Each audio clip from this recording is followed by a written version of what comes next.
Bonjour à toi. Dans cette petite vidéo, laisse-moi te montrer la voix de Kurenai Sanshiro. Et si ce nom te cause pas, peut-être que t'es plus familiarisé avec Judo Boy, non?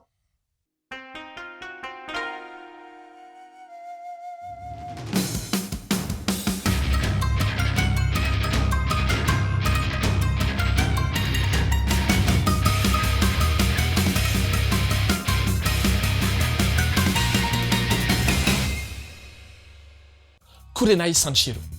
Sanshiro le rouge. C'est un jeune karatéka. Ouais, je sais, en France, c'est Judo Boy, mais cherche pas à comprendre. Un jour, son père affronte un mystérieux adversaire qui, hélas, lui ôte la vie.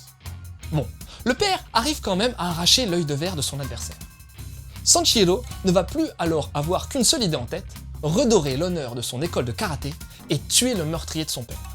Pour ça, il va partir à la recherche de combattants borgnes et, pour l'aider dans sa quête, il sera rapidement épaulé par Mayumi, son petit frère Goro et leur chien. Je t'ai dit, cherche pas à comprendre. Et c'est sur sa fidèle moto que Sanshiro va parcourir le Japon et l'Asie afin de combattre encore et toujours pour parfaire ses techniques et assouvir sa triste vengeance.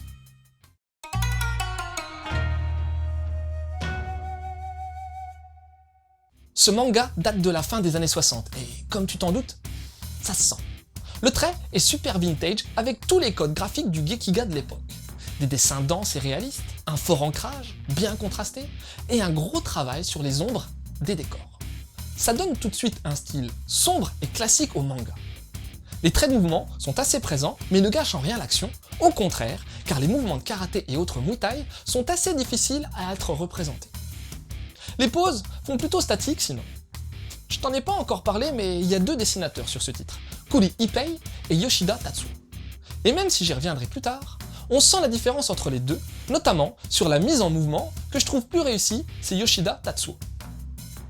Pour la réal, c'est super riche, avec un gros jeu sur les rapports longueur-largeur des cases, une paire de diagonales bien trouvées et des compositions très bien pensées. Pour cet aspect, le manga a beau avoir bientôt 50 piges, ça a toujours de l'impact. Pour l'édition, c'est Issan Manga qui a fait l'acquisition du titre et a opté pour la version regroupée des deux volumes en un. L'éditeur est fidèle à sa ligne de conduite avec une magnifique collection très classieuse, possédant une cover dominée par le noir, un vernis sélectif et il y a aussi la présence de reflets argentés qui claquent bien. La tranche est magnifique et, Dieu merci, c'est le titre VO qui a été privilégié, même si la mention Judo Boy est tout de même présente en sous-titre.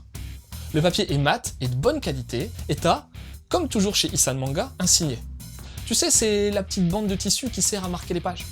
T'as aussi, en fin de volume, la présence d'un recueil de couverture du Shonen Sunday qui m'a bien fait plaisir.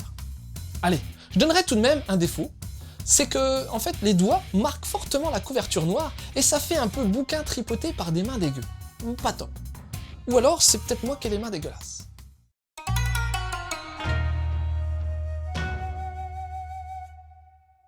Tout à l'heure, je t'ai parlé de deux dessinateurs. Et ouais, ce sont deux des frères Yoshida qui ont dessiné ce manga.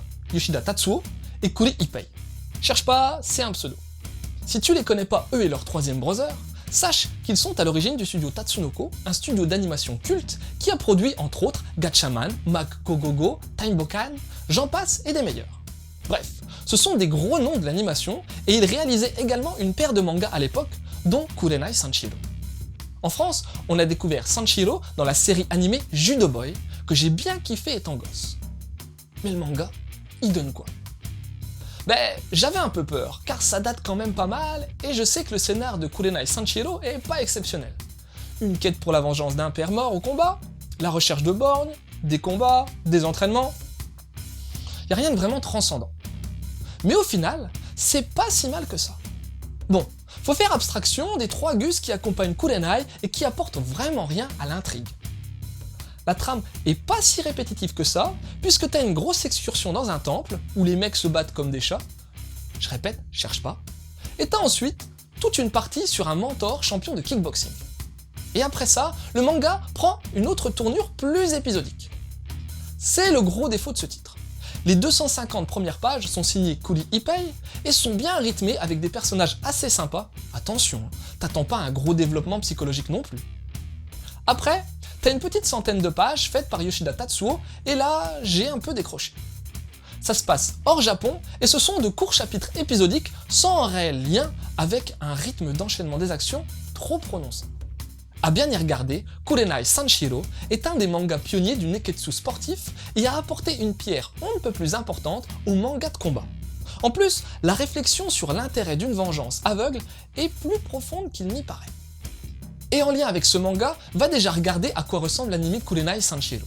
Bon, l'intrigue et la structure répétitive de la série ont super mal vieilli, mais il y a tout de même des techniques d'animation très intéressantes pour l'époque. Je te parle d'une série datant de 69 quand même. Et en plus, j'ai un gros faible pour l'opening japonais, très typé Enka. Dans le style shonen neketsu sportif précurseur, il y a aussi Ashtanojo, qui est de la même époque, où tu retrouveras pour le coup un boxeur des bas quartiers cherchant à se dépasser encore et encore. Enfin, si tu penses avoir été floué par le titre Judo Boy, il y a quand même Yawara, avec un point d'exclamation, qui est un manga sur le judo et qui nous provient d'Urasawa Naoki, s'il te plaît.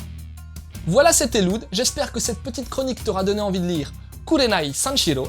Je te laisse et continue de suivre la voie du manga.